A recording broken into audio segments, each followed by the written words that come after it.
की आपण संवाद साधावा.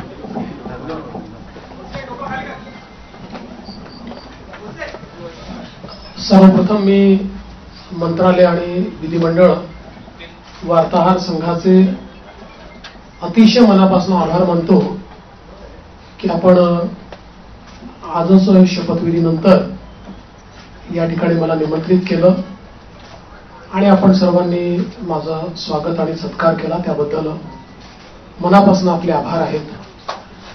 आणि मगाशी प्रवीणजी आणि प्रमोदजी असं म्हणाले की जेव्हा जेव्हा त्यांची बॉडी असते तेव्हा तेव्हा मी मुख्यमंत्री होतो.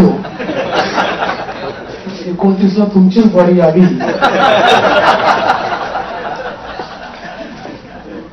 अशी शुभकामना मी तुम्हाला देतो. खरं म्हणजे आपला हा संघ राज्याच्या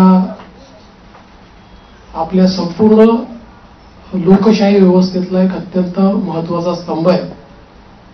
कारण विधिमंडळ आणि मंत्रालयातनं राज्याचा कारभार चालतो आणि तो योग्य प्रकारे चाललाय की नाही हे राज्यामध्ये सांगण्याचं काम तुम्ही करता. आणि जिथे काही चुका असतील त्या नजरेस आणून देतात, त्याच्यामुळे त्या चुका देखील सुधारता येतात. एखादी गोष्ट जी अतिशय जनोपयोगाची असेल ती जनतेपर्यंत पोहोचवण्याचा प्रयत्न देखील आपण करता. अर्थात कधी कधी एखादी गोष्ट आम्हालाही माहिती नसते आणि ती जनतेपर्यंत चालली जाते. मग लक्षात येतं की असं काहीतरी घडलेलं आहे आणि मग त्याचं फायर फायटिंग आम्हाला करावं लागतं.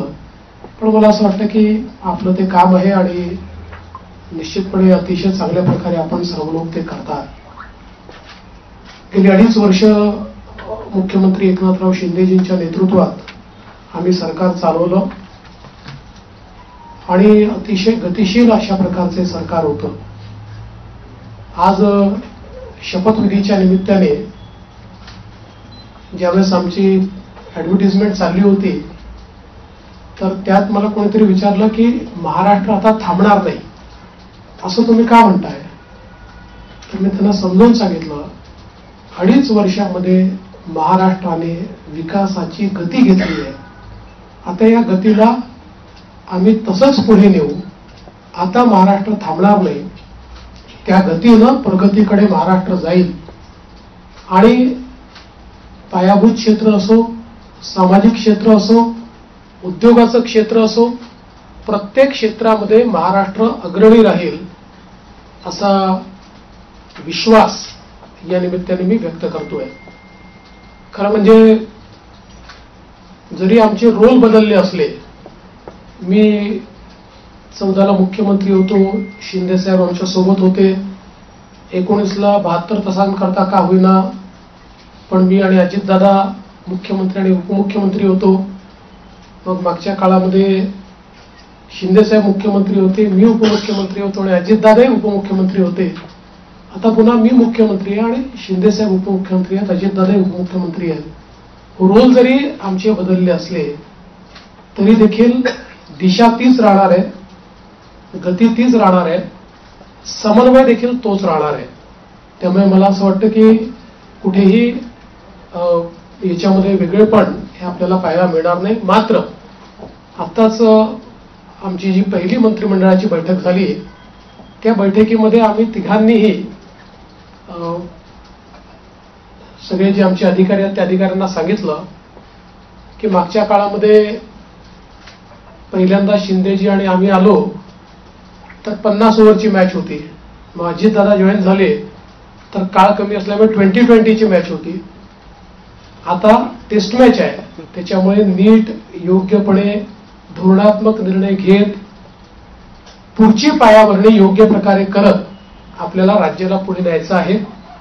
आणि मला विश्वास आहे की वेगवेगळ्या योजना आम्ही सुरू केलेल्या आहेत, वेगवेगळ्या पायाभूत गोष्टी आम्ही सुरू केल्या आहेत. मग इरिगेशन मधले नदीजोड प्रकल्प असतील किंवा ऊर्जा क्षेत्रामध्ये 16,000 मेगावॅटचे सौर ऊर्जेचे प्रकल्प असतील की ज्यातनं शेतकऱ्यांना दिवसा वीज मिळणार आहे, किंवा सामाजिक क्षेत्रातले लाडकी बहीण सारखे प्रकल्प असतील, मुलींच्या जी पूर्वी आम्ही 50% फी द्यायचो त्याच्याऐवजी 100% फी देण्याचा आमचा निर्णय असेल, असे हे जे वेगवेगळे निर्णय आहेत, हे निर्णय पुढे सुरूच ठेवायचे आहेत.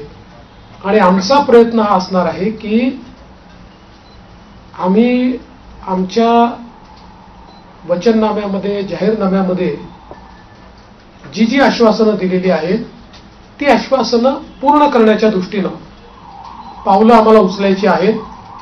आणि त्या दृष्टीनं पुढच्या काळामध्ये आम्ही निश्चितपणे योग्य वेळी योग्य निर्णय करून दिलेली सगळी आश्वासनं पूर्ण करण्याचा प्रयत्न करणार आहोत.